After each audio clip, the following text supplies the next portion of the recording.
What's good, YouTube? My name is DK and welcome to the channel. And before we get into the deck profile, I just want to say I went 5-0 with this pure Rikka build this past weekend.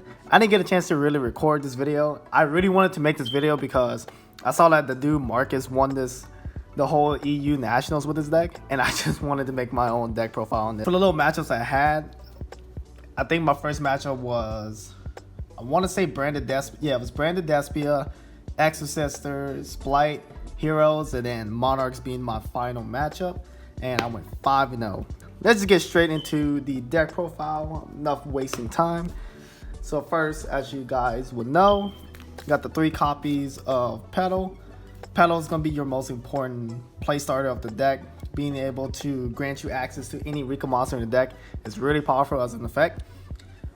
But this card also acts as recursion from the graveyard every single turn on your opponent's end phase. So this card is nuts. Definitely need to run 3. I would not recommend running anything lower than 3 in my opinion. Next up, we're going to be running the 3 Rikka Princess. Rikka Princess is going to be your monster negate of the deck. It's like a built-in kind of hand trap of the deck. And this card comes up so many times, and I think it's probably like the most underrated like support for the deck.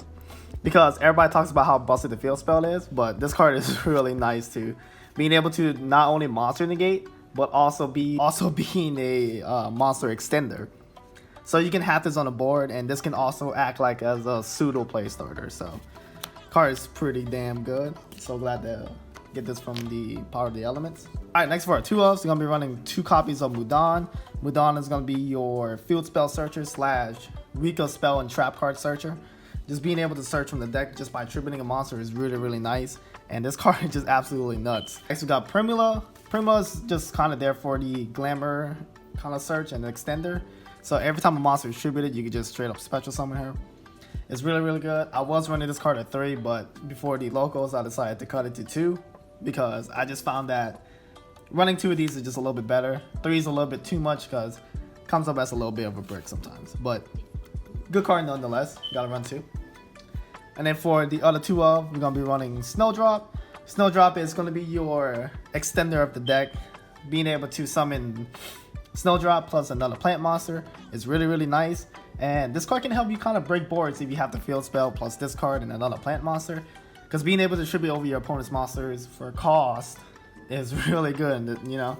Yep, this card is pretty nice. Run this at 2 in my opinion if you're going to play the pure build. But if you want to play like the Sunavalon build, I would definitely only recommend just running one of these. So yeah. And then the last card for the Rikka package is going to be the one Hellebore. Hellebore is okay.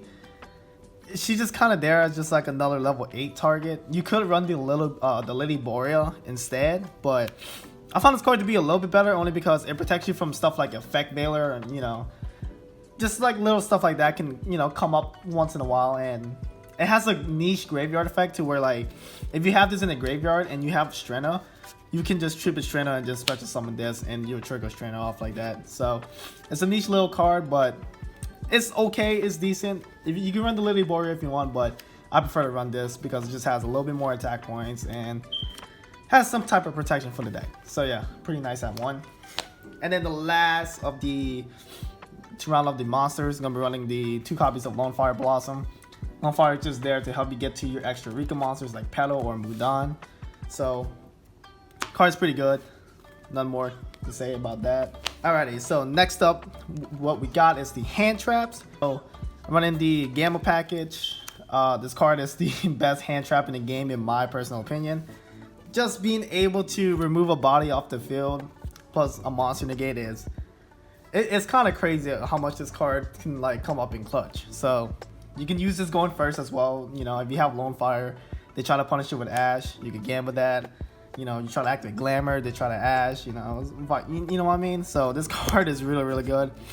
I'd say like this card overperformed.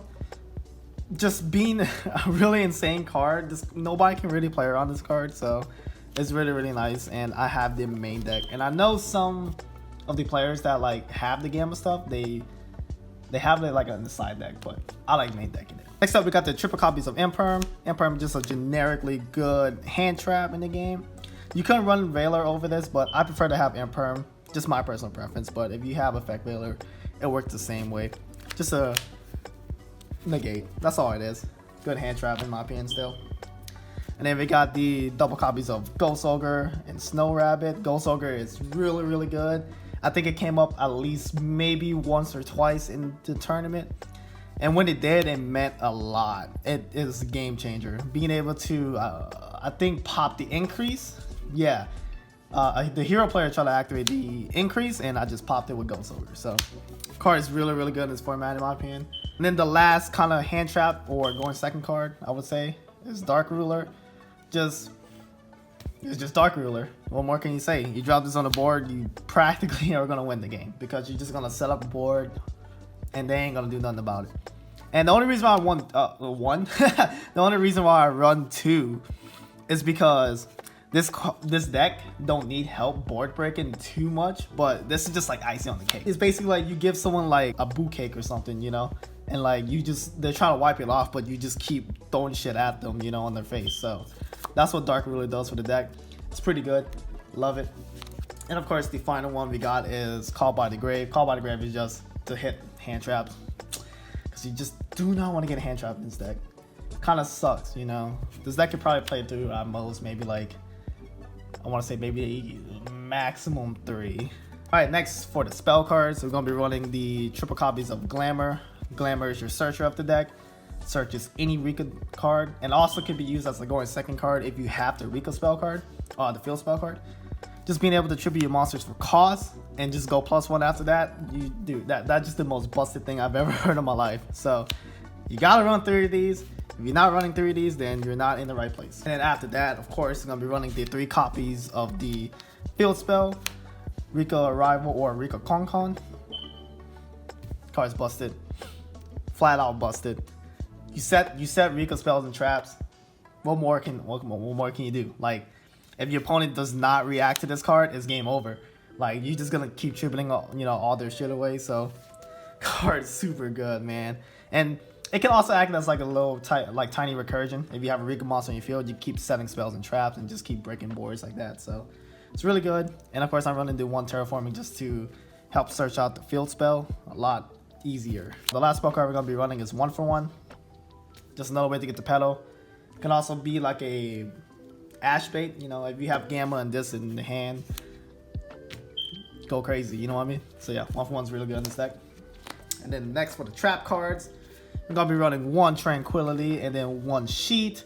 Tranquility is pretty important in the pure one in my opinion. Being able to grind out your opponent and act as an interruption is pretty good with Tranquility, because you can special summon plant monsters and a Rikka monster from your graveyard just by tributing a plant monster in the field. And then Sheet is just 2 interruptions into 1 card. This card is absolutely nuts, because you tribute your opponent's monster and then you snatch steal it. Card is amazing, and this is gonna be like your main target you wanna like set with the Konkon. So great card. And then the last for the trap cards, the final one in the the final cards in the deck, is going to be triple copies of Rivalry of the Warlords. This card is really good. Like, just being able just to sit on this is really good, because if you get hand trapped to Oblivion and you got nothing else, you can just set a Rivalry, and what they're going to do about it.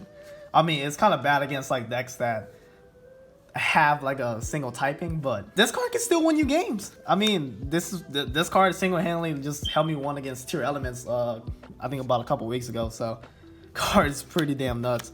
And main decking it is even nuttier, because nobody's gonna expect to have, you know, you to have this in the main deck, so they're gonna have a harder way to out this card. Let's go on to the extra deck really quick.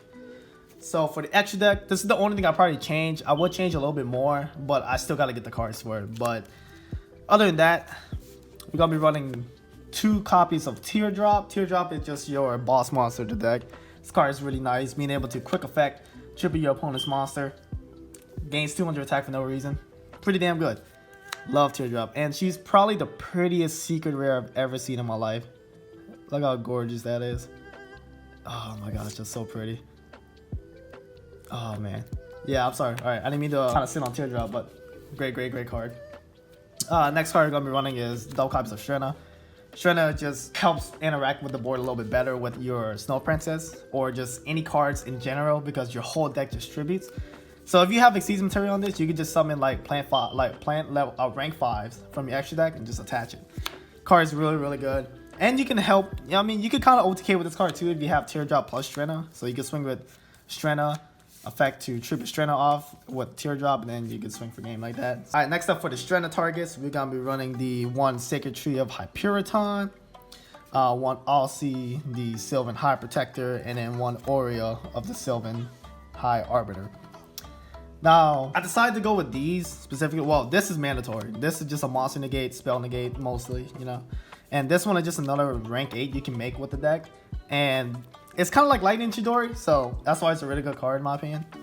And then this card is just for cards that are just really hard to beat over, like, for example, like Avramax, you know.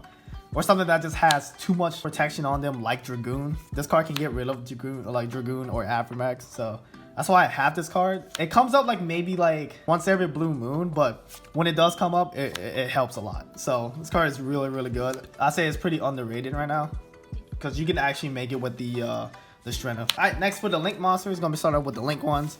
Gonna be running one Dryass and one Sunvine Healer. Dryass is just a generic Link one. Doesn't do anything in this deck. You could run, like I said, the Sun Avalon stuff and then go Dryass combo to make a Benghalancer, but I'm just running these right here just because if I get hand trapped to Oblivion, let's say Petal's my only card in my hand and I don't have anything else, I just pass with Dryass and maybe like Rivalry and hand traps and hope for the best after that. So usually it works, but sometimes it just doesn't work. Next one we're gonna be running is the Sylvan Dancepione, just one of them. Have nothing else to go into. You can just make Dancepione and hope to get lucky on some of your mills. Card is pretty nice. It helped a lot. This card helps a lot. This is why one of the most important Link 2s you need to run. Card is really, really good. And then next gonna be running the one Jasmine. Jasmine is just there just in case we go into extra long grind games with like back row decks. And also just being like an extra kind of like extender of the deck, being able to tribute off the Strenna and then summon off another plant monster from the deck. Alright, so next is gonna be the Lambda. It's gonna be the last Link 2 of the deck. This card just here just to link off the Gamma or just link off unnecessary stuff on your board like Contact C maybe, you know. So card is pretty damn good. And then for the Link 4, I'm gonna be running the one Benghalancer. Benghalancer is just there. You can make them. You're not gonna be making them all the time, but you can make them. So this card is really, really good too, being able to be a compost. But the only downside that you have to take damage, but it can't come back from the graveyard. So it's pretty nice. It's pretty damn good. And then to round up the extra deck, we're gonna be running two Super Poly targets, which is Garura and Mudragon of the Swamp. These two are just generically the two best Super Poly targets. So it comes up. I think it came up maybe once, but that's about it. On to the side deck real quick, and I can explain how the deck works right after. So triple copies in the bureau. Pretty self-explanatory. Just want to hit combo decks that just want to go burr, you know, and you just drop a rock on them and they shit their pants after that. Next up, I'm gonna be running triple copies of Godarla. Godarla is just there for the Bearer statue matchup against the Fluunderies players, or this could be used against like maybe like the Cyburst players that have like Final Sigma or the Arrival. Next up, back row removal, triple copies of Twin Twister just to remove some back row.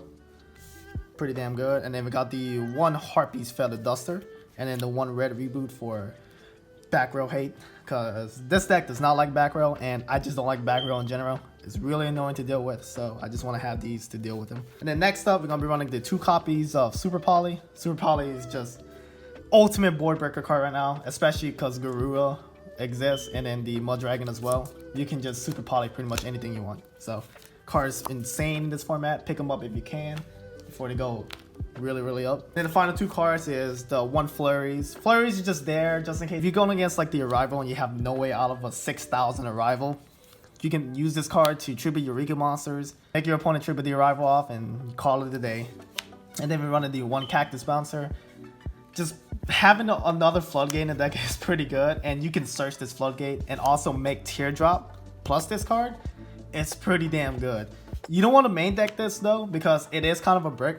If you have this in your hand, it kind of sucks because you want to have like all your combo pieces before you have this in your hand. So you only want to side this against like certain decks, because if you're going against Thunder in the main deck and you have this, you can kiss your game goodbye. And that was the whole deck profile. If you guys want to give it a try, just follow the deck and then try it out.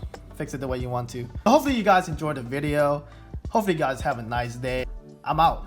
Peace, guys.